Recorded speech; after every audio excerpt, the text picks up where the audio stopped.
All right. So did everybody get a chance to look over the materials for this week? The SOPs on pricing, discounts, returns, exchanges, inventory, orders, receiving, and repairs? Yes. Yes. All right. I like when we have Yes. prepared people coming. Yes. And did you have a chance also to read through the scenarios that were written? Yes. Yep. Yes. Yes. Okay. So before we move into the scenarios, which is going to be the big chunk of the time that we're going to be spending here for about the next, I don't know, 45 minutes or so, were there any questions that came up on the SOPs that you wanted to have addressed in a larger forum?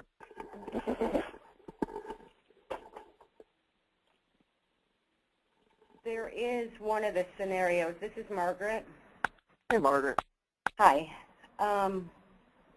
It's the one about, and I have mine printed out here. Okay. Actually, there's two of them. One about a call from the CBO saying there's no invoice for the hearing aid. Uh-huh. And then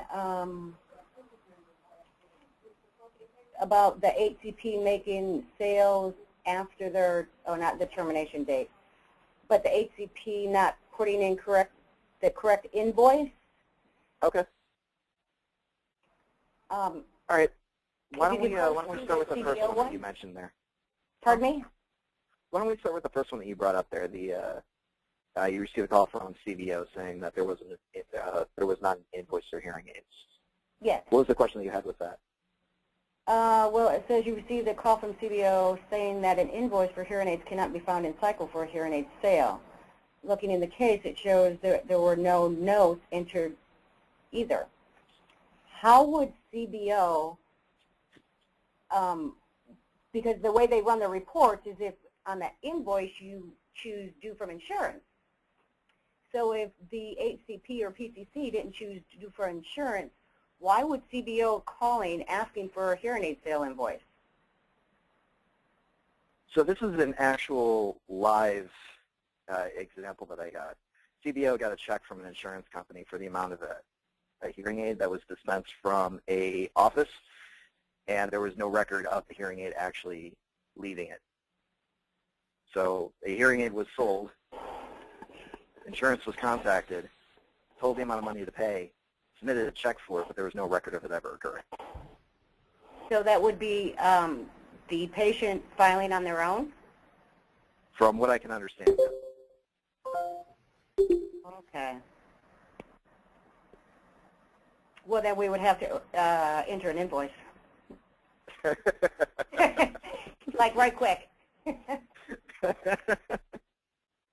I know in our offices, sometimes, you know, if they get the prompt pay or the cash discount, we have to let them know that they're waiving their right to file insurance because we're giving them the discount. Therefore, right. That we do not in any of our Georgia offices extend our tax ID number for the patient to file on their own because you can't double dip.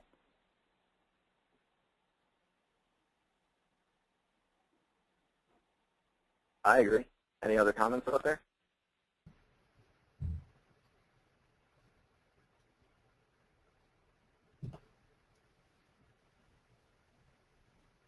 Hello? Has anybody else run into an issue like this before? No. Oh. No, because if you're doing your inventory every month, if that set of aids is gone, then there should be, you know, some sort of paperwork to track it, whether if it's an invoice, whether if it's a 2-week trial or whatever. I think if that happens, then you've got kind of a poor team going on at that hearing care center because, I mean, literally somebody should have put some kind of note in, some kind of invoice, something. Because, I mean, that's the HCP and the PCC both not doing their job. I have to agree with that. This is Susan. Is that Margaret? That's Katie. Katie, I think I agree there. So what would be your process for trying to make this situation not happen again? Because obviously we're all in agreement here that something really bad happened. So how would you handle this situation if this came across and you got a phone call from CBO saying, hey, one of your officers didn't do this right?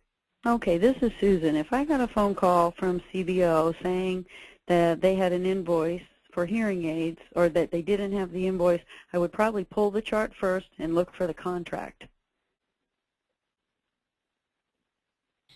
This is Margene. You could also look on your schedule to see when that patient was scheduled. Where they actually fit. Yeah, and how was that appointment completed or Closed out. closed out?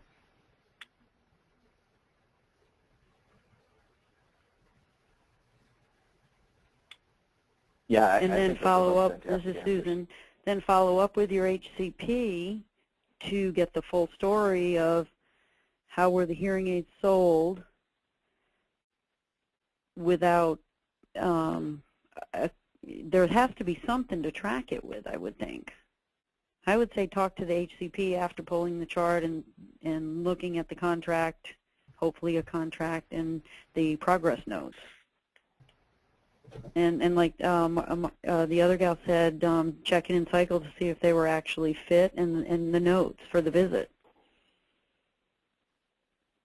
And this is Margaret. I would also, when talking to the HCP, explain why it's so important that they close out their appointments and do their invoicing because of things like this happening.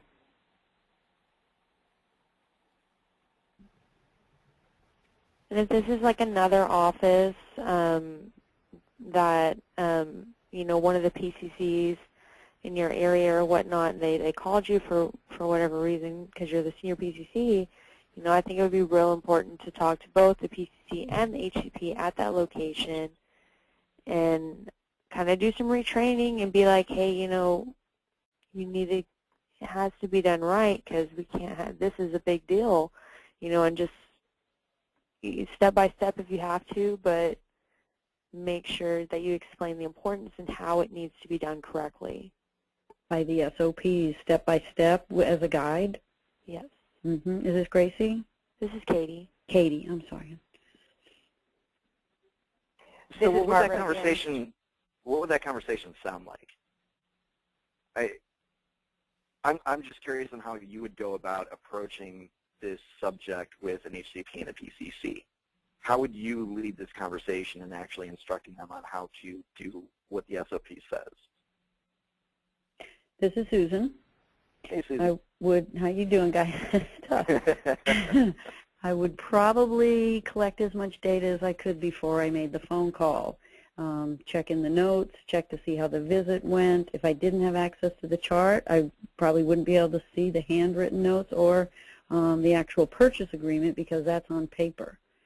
So we wouldn't be able to see if there was an actual contract for it. So I would hope that a contract had been written, get as much information as I can, reach out to the HCP first and explain what's going on because I think it's their responsibility to go over the contract and have it signed and then talk with both the PCC and the HCP to have them pull up the SOP and go over it with them, first confirm that there was a sale to see what they would have to say, you know, going through the SOPs, who did what, if the sale actually happened, and why it was important to take the steps with the SOP right there in front of them and talking with them, and then working with the information that I had found out myself combined with what they had explained, and then go from there. And then follow up with the CBO with whatever was found out, what the follow-up was, what the outcome was, and how important it is to create the invoice and cycle for corporate to track it, for billing to track it.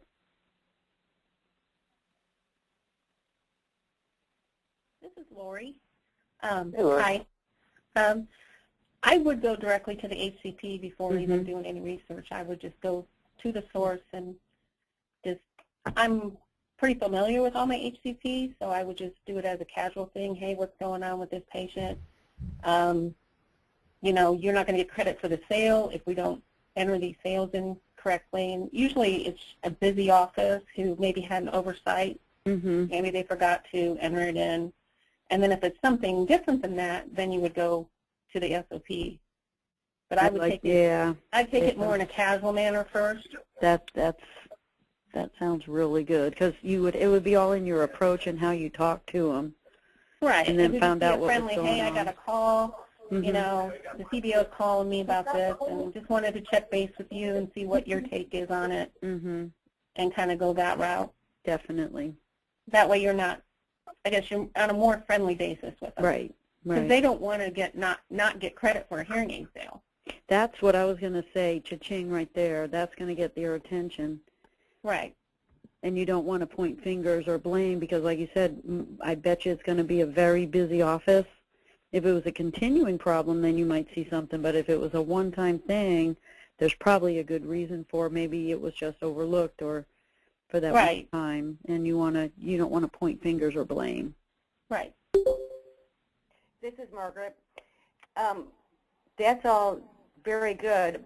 I sometimes would go to the HCP and start with an apology for not doing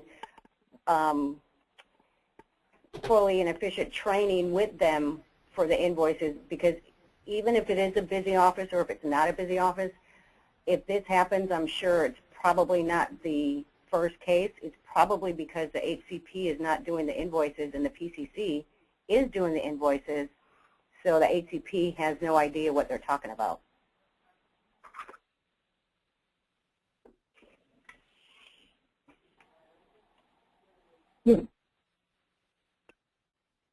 So I would start out with the oversight, and I see maybe you didn't have sufficient or enough training, and physically walk through the steps with them again.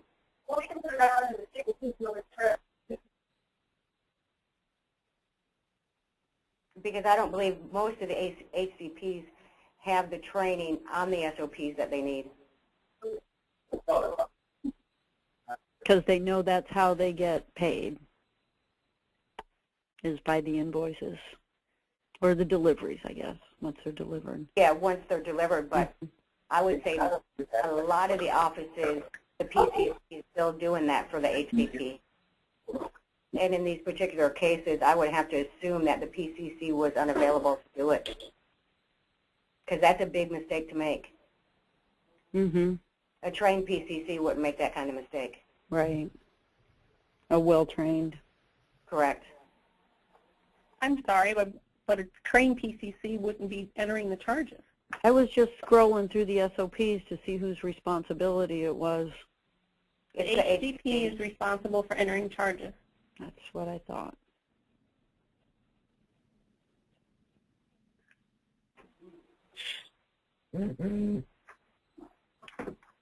So you bring up an interesting point here, and this has been a good conversation. We came up with 3 completely separate approaches on how we would talk to an HCP about this, and the PCC. But how involved would you get the PCC in this situation, knowing that the SOP clearly states that it's the responsibility of the HCP to make sure this is done right? This is Margaret again. It's important for the PCC to kind of be the double checker, like even before in the test that we took or whatever for closing out the appointments at the end of the day. Well, ultimately the HCP is supposed to close out and do the outcome notes, but the answer was that the PCC's responsibility, because they're supposed to like double check and make sure. So I think it's important to get them involved too, because I think the HCP and PCC team really need to have each other's backs and be double checking to make sure everything's done correctly. That's a really good response, because even though the HCP, Mrs. Susan, is responsible for entering all the information, we are kind of the last one to finalize the invoice.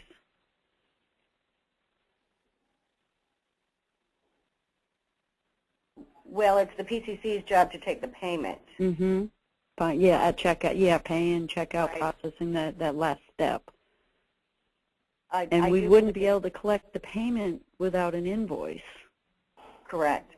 I do believe that the PCC should be able to create the invoice. I know in my training I have them do that, and I teach them to do that, because they have to know that in order to exchange or replace a hearing aid. Or That's a really good point. yeah. And also it's like cross-training. You know, everybody in the office, except of course the PCC trying to sell a hearing aid, they should know from beginning to end what makes your office a good and successful office and how it's done correctly.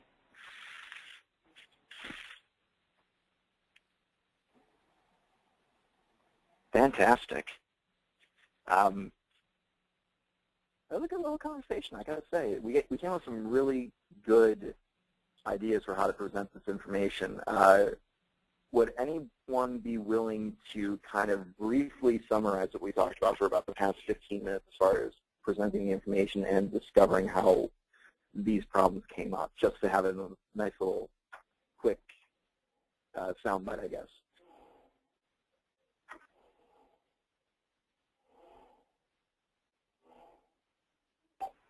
This is Susan. I think I agree with the girls when they say that approaching the HCP in a friendly manner after they've been contacted by CBO, we're just following up and get their version of what happened or why. And including the PCC would probably be a big part of it because they're at the tail end of it to finalize the purchase. They wouldn't be able to do it without an invoice, and then see how they're working together, and then find out if it's something serious or if it's just they missed it once. And then she brought out a good point that that's how, you know, the HCP does get paid, and how important it is to have that invoice in there for both the HCP and the PCC to do their job. I think that was perfect, Susan. Thank you very much. Before we move on to one of the other scenarios, do we have any final comments to make on this one? No. No? All right. Very good. Katie, did you have one that a scenario that you kind of liked or would like to talk about? Let me see. Okay. Let me go over them real quick and decide which one. Yeah, take your time, no rush.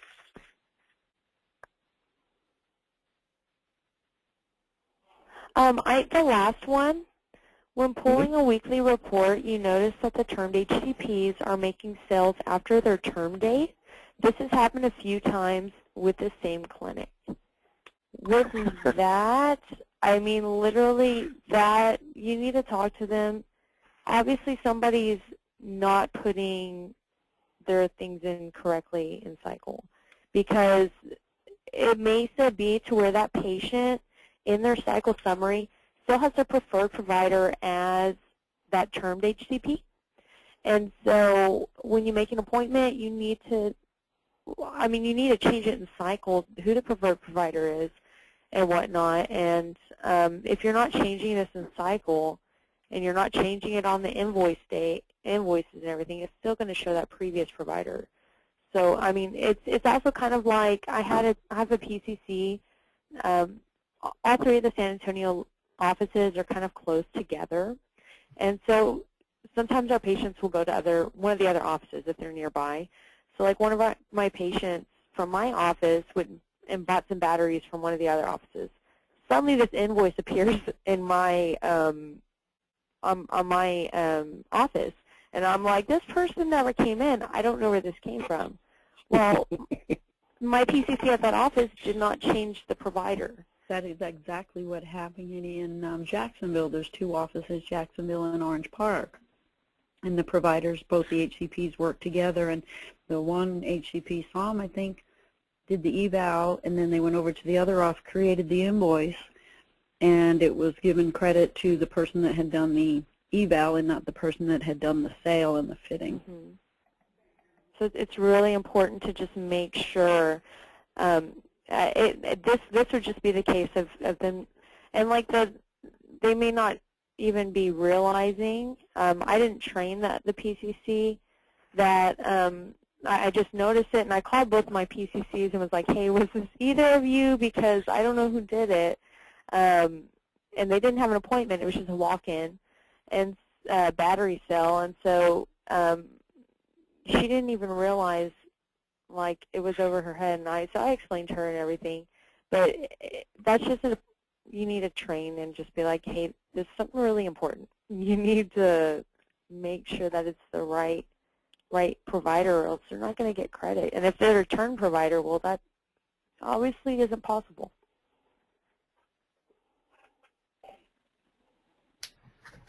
This is Margene. I was looking at that myself, and in our practice, we have 3 providers.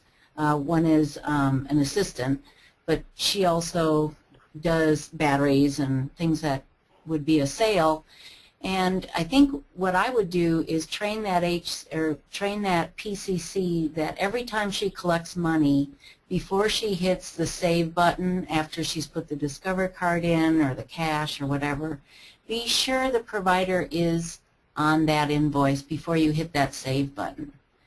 That's the way it'll get connected to the proper. That's a very good one. Very good. This is Susan. I also, when I was training my PCCs, when they first are registering the patient, or even when they first walk in, is to open the patient summary, scroll down to where the provider's name is. While you're checking, just double checking the basic demographics, phone number, address, are you still, at such and such, scroll down and check right there and make sure that it's changed, because I did have a terminated terminated HCP where I was working. So pretty much everybody that came in, that invoice, that HCP needed to be changed. So in the patient summary, every person that walked in, I had her check and change it there, and then you're okay with your invoices from that point on. Yeah, I agree. My HCP, she had a baby 2 years ago, and I still have some patients that had the HCP that came and fill in for her as a preferred provider. So it's just super important, whether they're termed or even if they were on leave for a while and someone was covering for them. Mm-hmm. You need to make sure the preferred provider is the correct one. And then if they're visiting another office and that's not their main office, just make sure for that appointment the invoice and everything is correct for the right And provider. is that the best way to do that? Is in the patient summary, like with the day of that appointment, make sure that HCP is in there for that day, or if it's for just a one-time, like a one-time like clean-in check or something, they're not transferring offices. I would just make sure for your appointments and your invoices for that day, you make sure the correct provider. But in their cycle, they wouldn't be for the preferred provider. Right. Keep the preferred the same. Just for that day, make sure all their invoices and everything at that office is the correct provider. Right. That makes sense. This is Margaret. What I like to do when I train, when we do the invoices, just like reading, I like them to start at the left-hand top side and read from left to right to make sure that everything's in there correctly, including their demographics, because a lot of times the demographics is not in. So if they start there and move over to the right and they read everything down in them columns, it does help them keep more focused on a good invoice tracking.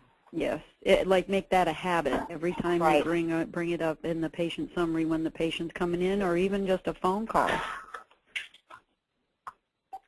Well, I like on the invoice, I like them to read the invoice before they save anything, because a lot of times the addresses won't be in there, and that all has to be on there for invoicing. Yeah, just having the accuracy. If they start with their name and address, and they start at the top of the page and then go to the right where it says the staff, the date, and all of that. If they get in that good practice, it should narrow them down a lot. So those of you who have multiple HCPs in your office, when you have regular patients who come in, and sometimes they walk in on a day when their preferred provider's not there, but the other one is, and they're going to be seen. I've got a problem with my hearing aid, do a quick check type thing. Are you consistently changing providers? for that On the invoice same that we're patient? creating? Yes. Yes, so that it's Patient. yes, so that it's properly connected to the HCP who's providing the service. Yes. Okay, but you're only doing that on the invoice. You're not doing it on the patient summary. Correct. Only on the invoice. And also, what we do is we put them on the schedule as a walk-in existing patient, and then that will go on the column of the person who's seeing that patient. Yes. So there's a record of who saw that patient that day, but just to double check the invoice if there's monies as well, just to make sure you have the proper HCP or assistant who's ever providing the service to the patient. So it's all connected. How many of you have cleaned hearing aids on your own and put your name on the invoice? I have my audiology assistant license, but I do not change it on the invoice. I put it in the outcome notes. After I enter the outcome, I put / my initials. Have a Merry Christmas. And then I put AUD, ASST, just so I have my initials after the outcome notes, but I do not change it. Usually there's not a charge created for a service, so I haven't run into that. Okay. Here in Georgia, the PCC is allowed to clean hearing aids, change tubes, and all of that. Mm-hmm. I think really the main focus is on the hearing aid sales itself, Mm-hmm. or the L&D replacements, that it has to be in the HCP's name. I think I agree. This is Margene. I have a question. In our clinic, when someone comes in and buys wax traps, they're a walk-in. Let's say they're a walk-in, they don't have an appointment. If I do the sale and I'm obviously putting in $8 for the payment, then I put my name on the invoice because I'm the one that did it. Is that what other folks are doing? This is Margaret. Yes, that's what we do here in Georgia and Virginia also. Fort Worth does the same thing too.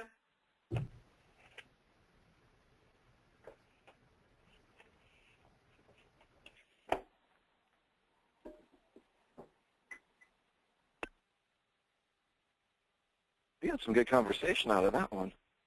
That was a little easier, I think. Well, it's a different type of scenario. I mean, there were probably 2 or 3 different types of training that each of you offered to attempt to address the problem, whether it's something that you're talking to them on the phone, you're showing them in person. I mean, there's a lot of different avenues that we could go to try and address this. And the good thing that we realized is that we identified the source of where the problem is more likely than not coming from, and that's an issue with the PCC. And that it's something that's definitely a trainable issue. It's not something that we need to go beyond our scope and try and get an RD involved or something along those lines. It's something that we can clearly handle ourselves. So, Margaret, why don't you pick one? Did you see one that you liked at all? Yes, I do have another one. An HCP in your region has demonstrated a problem for incorrectly pricing hearing aids. Often he gives the prompt pay discounts to those who are using insurance to purchase their hearing aids and honors obscured hearing aid discount letters for pricing matching. His argument for the practice is that he's able to move units easier during the evaluation selling position and more stock is sold.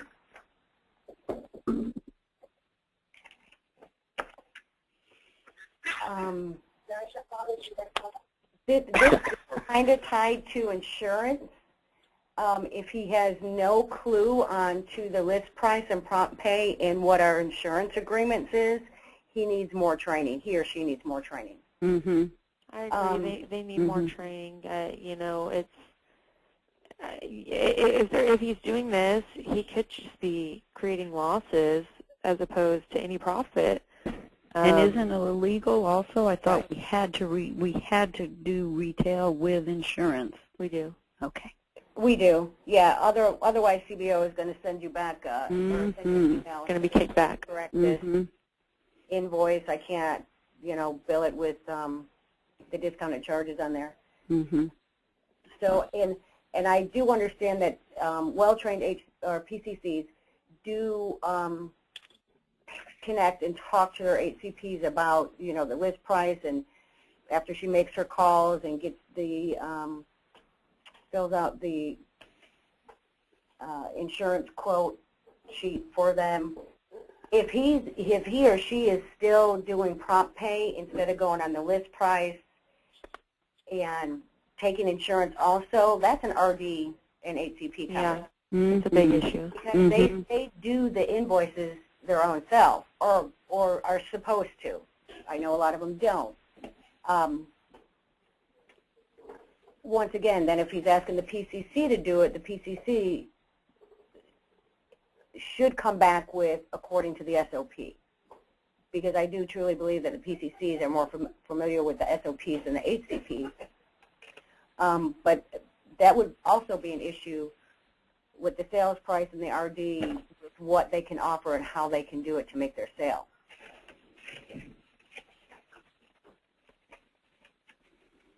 This is Margene.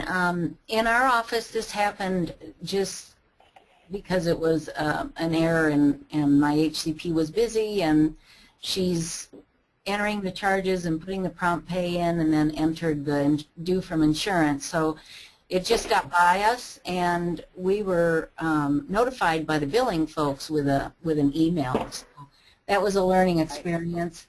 What I did was I just talked to the HCP about it. I kind of forwarded the email to her and asked her to correct it, and of course she was mortified that she didn't catch it in the first place. But we just found it as a learning experience in our office, because it didn't come up a lot before. So and it's mostly Blue Cross Blue Shield Federal that we do insurance billing for hearing aids, so it's not across the board for all of our patients, and it was just an error that wasn't a big deal, and the billing people were very helpful just to point it out.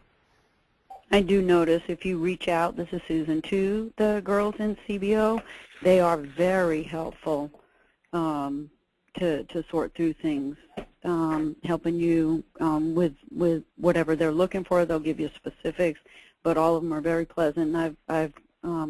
There's a few I've worked with, a few different, and they've always been able to help, and very appreciative when you get them the information too. I agree, and a lot of HCPs really may not understand exactly how insurance works. I know my HCP doesn't know a whole bunch about insurance, and a lot of the times the PCC has a lot more knowledge about the insurance, and so I think it's real important. Again, PCC should be double checking for the HCP, and then, just talk with the HCP and kind of explain how the insurance process works and why it needs to be the way it is, why it won't work the incorrect way, and just kind of explain exactly a little bit more so they have some more knowledge about insurance, because if they don't really know anything about what it is, they're not going to really understand why there's an issue. Because it really is the PCC's responsibility to have all that information ready for the HCP, and them not to do that eligibility and benefit check and then present that information to them before the appointment. So they really are just getting the bottom line. So that makes it really difficult. And we did have a webinar, Anthony, I think. Did the girls see where they kind of went over it? It was a little overwhelming at first, how to do that right off on the back end, and for the HCP to explain that to the patient. That's a difficult position for them to be in when you're filing 10,000, what is it, 10,400 for insurance, but we're only going to bill you 6, and this is your 20%, and they may have a deductible to add to that, so this is what I need to collect from you today, but don't worry about that balance. It will be written off. As a patient, I might be a little leery of that, so I got to give kudos to the HCPs that, hey, trust me, I'm only charging you, 56 or whatever the price is they've worked out, but we have to file 10-4 with the insurance. and we will write it off. So they're trusting the HCP to come through with that. And the HCPs that I've worked with, Travis, Sonia, Byron, Thomas Mitchell, have their hands full with that, and they'd all do really, really well. And I think a good security net for the patients is knowing that they have a 45-day trial period to where they can return the aids for a full refund. That's a huge piece of mind for them. I think that's a big piece of mind, because it's like, okay, well, all right, but, you know, if it doesn't work out, you know, I have this backup plan, even though, you know, we'll take care of them. They can change their mind. I think that is a lot, that's quite helpful for many patients when they're purchasing, is they have that trust that, you know, I have time, and if it doesn't work out, then I can return it. Not that that usually happens, but I think it's helpful to make the sale in the first place. They know they have that out. Yep. Yeah. Well, also the signed purchase agreement between the HCP and the patient, that's the bottom line, where you have that zero, like this is what your insurance is going to pay, this is your amount due, and when that is all zeroed out, that's their signed contract that we can collect no more. That's true. You mean actually on the purchase agreement? On the purchase agreement that the patient signs, where it says, you know, you have the 45-day return. That's what everybody goes by. Even if the invoices says, okay, we're billing you $10,000, now the balance is, you know, $4,000. Once the patient has that signed purchase agreement by the HCP and their own signature, Connect can't collect anymore. And that gives them our peace of mind. HCPs presented also. Look, this is our agreement right here. This is what we're signing to. And then I have, I'm sorry, Mark. Billing. Do you have them mark it? We have a stamp. We put paid in full. Once they make that out-of-pocket payment their responsibility, we actually mark it paid in full and print the invoice for them. Right. We give them the invoice and the purchase agreement, and we just have it zeroed out, the balance zeroed out, and the date, because the delivery date and the zeroed out balance should match, because the purchase, the day that they order the hearing aids and sometimes the day that they're delivered is not the same. Right. So we have that for them. And a lot of times CBO, even after they filed the insurance and we got our portion, they'll even send you an email saying, hey, can I have a copy of the purchase agreement, just to make sure that his purchase agreement is true to what you're saying, that it's zeroed out. So that does help, because then they can see the work we did on our end, because that part isn't in cycle. Like I said, you don't see the purchase agreement. Right.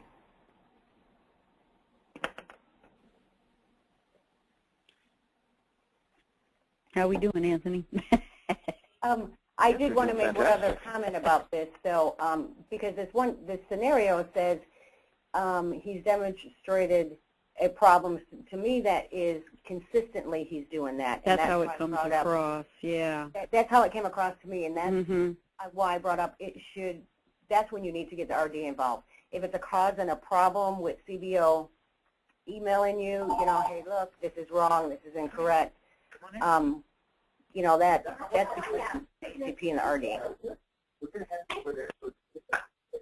And to be honest with you, the discounted prices and whatnot, the HCP should be contacting their RD in the first place to do, like if it's a real big price match or something like that, they should be in contact with the RD to get approval before they actually go through. So if they're not even doing that, that is a pretty big issue.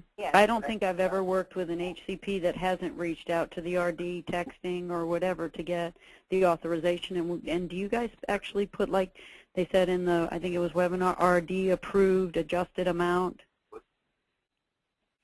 on the purchase agreement? This is Susan. No, not on the purchase agreement. It just calls for the insurance amount that's going to be paid, if applicable, and the patient's amount. On the invoice. Over here? Yes, whenever you want. Whenever. And you have those computers.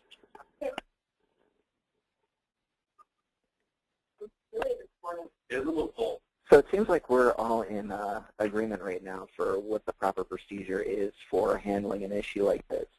which is great. It makes my job a whole lot easier that I don't even have to really try and clarify anything because everybody is really on the ball as far as what I can perceive as being the correct way to try and go about doing this in the aspects of getting the RD involved and making sure that they're familiar with what the process is going on, and then just doing it in normal training aspects too. So I think that was a fantastic answer by all of you.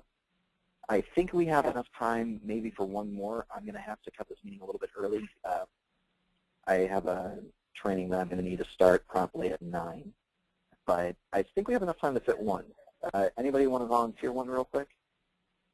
This is Susan. How about the inventory one, the very first one? I like it. Would you mind reading it for us? Once again, the first of the month has rolled around, and it's time for inventory. To complicate matters further, it's the end of the quarter, meaning we have to do both, the accessories as well as the aids. Your PCC has never done a full count before, is stressed by having to do a complete count. What process would you take to ensure the inventory is done correctly? Perfect. Why don't you start us off? What would you do? What, you want me to answer it too? Sure. Okay. You read it. I mean, okay, I will. I'd be breaking out those SOPs again because I'm still, honestly, to be totally honest, I'm still overwhelmed with the inventory thing. I haven't worked with it a lot. We usually do it together in the Tavares office, Travis and I, and he keeps a separate spreadsheet that he can copy and paste and put in, and we keep tabs as inventory comes in. We update. So at the end of the month, I go through the physical inventory myself, and he double checks it on his sheet. I will actually call out what's in the drawers one by one by one, and he checks it by the paper. And then that printout he has is what we combine to submit. I don't think I answered the question, though, in that, did I?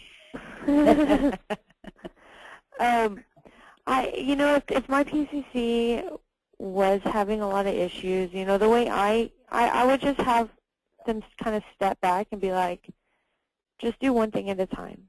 You know, I know it's a lot. It may be a lot. It may not be that much depending on how, like some of y'all have a ton of HCPs. I'm sure y'all have a lot of inventory. A lot of inventory. In San Antonio, we have one HCP and one PCC per office, and the inventory is not super huge. So it's just like, you know, take one step at a time, do your hearing aids, then do your remotes, whatnot. You know, what I do is I take everything out one at a time, you know, left to right from my drawers of stock and put it in, because I know on my Connect it says download a new inventory form every month because it may have been updated and changed. So I always download a new one from my Connect, and then one at a time, you know, take each, put it in.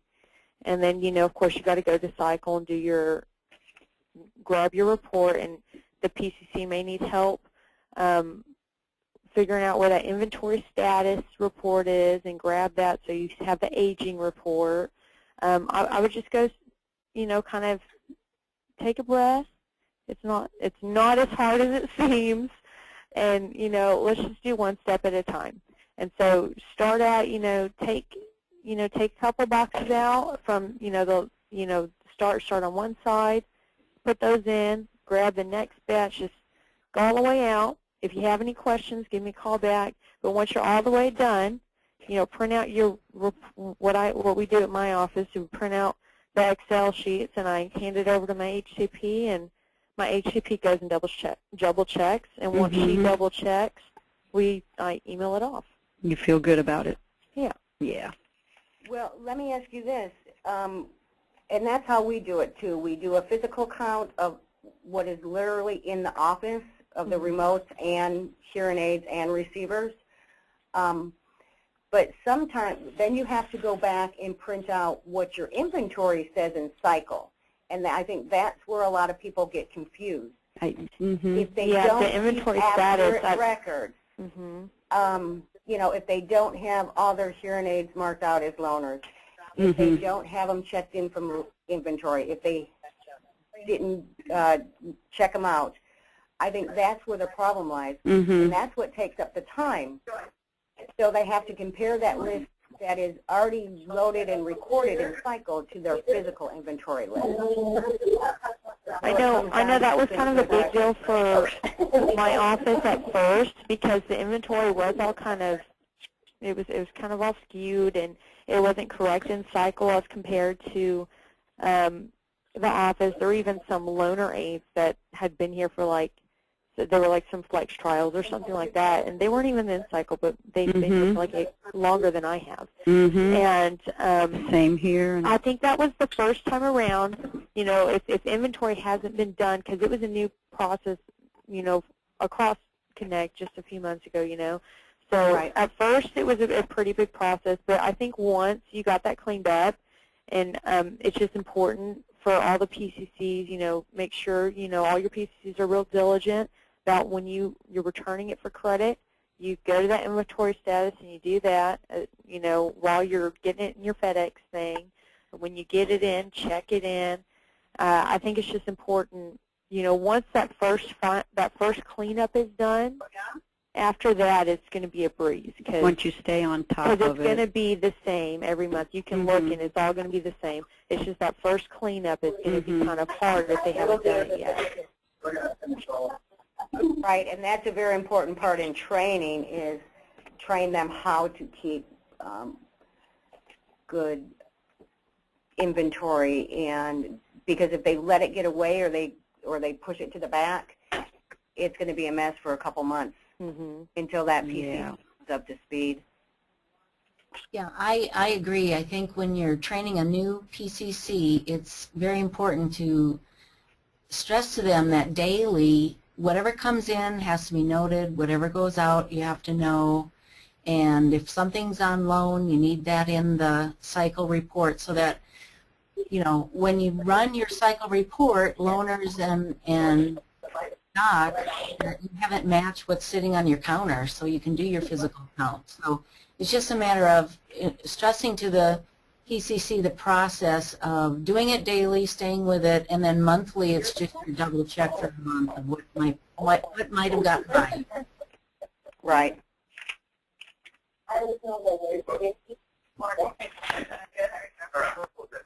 We had a problem also where we were having a lot of our inventory transferred over to our location, but the physical hearing aids were never sent over. So you also have to make sure that if they are going to do that, that they do confirm that both of them are being done, not just one and not the other.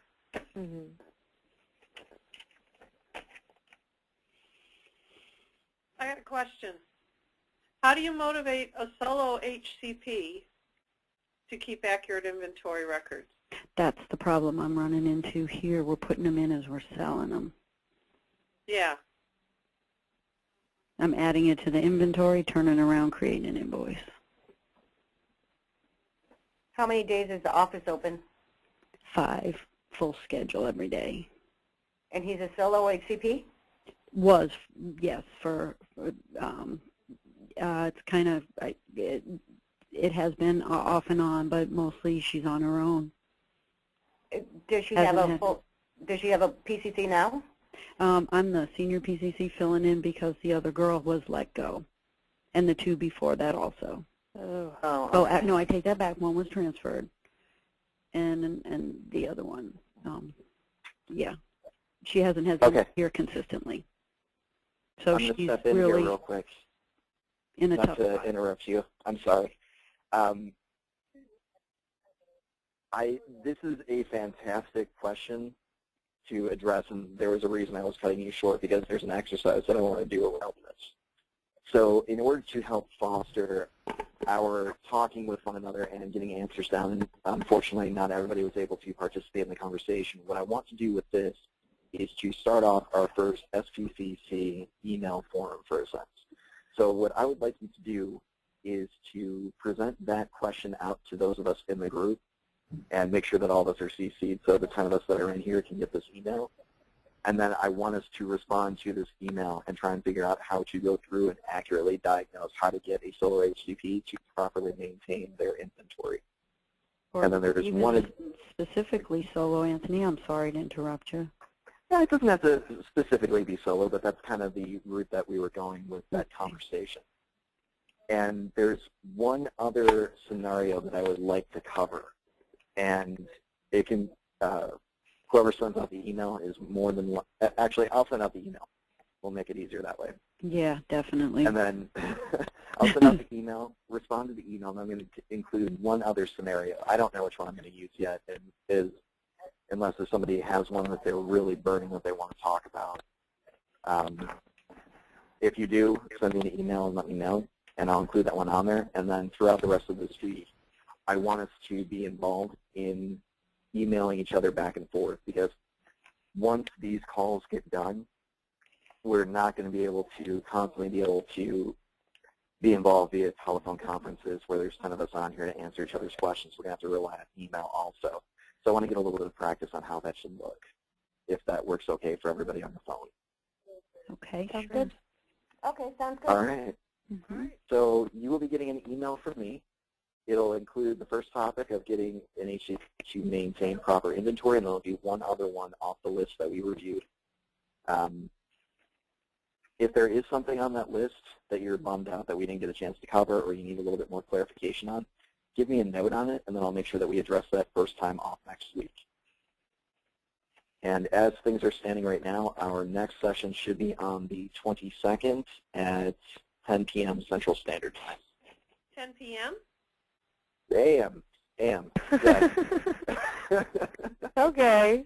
I'm going to be sleeping at 10 p.m. Anthony. Heart failure there. I was going to say, I mean, we could do a late one, but yeah, 10 a.m. 10 a.m. That's And your I'll time, have that 11 Eastern time? 11 Eastern, 8 Pacific. Okay. 9 Mountain. So There that you go. invite I'll have that either later today or tomorrow early-ish. So you should have it probably by noon tomorrow, along with the email that I told you I was going to be sending as well. So you'll have the invite and the email. Sounds wonderful. All right. Before we sign off, are there any other questions, any comments? Is there, I have to give kudos, a shout out to Margaret. I went through all of your attachments. Anthony, I'm sure she got the email to you with some of the guidelines to help train the PCC. And I love the overview of like the checklist, daily, weekly, monthly. Oh, thank you. It was awesome. The only thing that I noticed on there was an old network, it looked like a memo that had gone out, where we used to do reverse networks and networks, third party, where we separated the, like, say, the ones we own, Epic, and then the other ones like Here USA and the other ones. I think we just have the one now that we use network audio eval instead of separate them. You're absolutely right. It's not Okay. called reverse network anymore. It's just called network. Network. But the process is the same. Still the same. How you enter them into cycle, no matter what third party they are. But girl, you put some serious time into that. They look great. Thank you. Yes, and it'll really help. And my question probably was, Anthony, will they have something pretty soon that we will have official? Because what she had is great to have while we don't have anything. Yes, there will be official documentation that will be distributed on the 5th week of class. And when? So the 5th week. So that would be 3 more weeks. Oh. Yeah, it's 3 more weeks. So that would the 5th. Don't rush it. It's going to be here before we know it. I just want to survive the holidays. It'll either be the 5th or the 12th. I'm not entirely positive at the moment. I'd have to check my calendar. 3, 4. Yeah, I think you might be right on the 5th. Okay. Okay. All right. Well, I'm going to go ahead and sign off here. Thank you so much for having a fantastic conversation today. This was absolutely wonderful and what I'm looking for every time we meet. And thank you, everybody. Everyone contributed that was released on the phone. It was very good.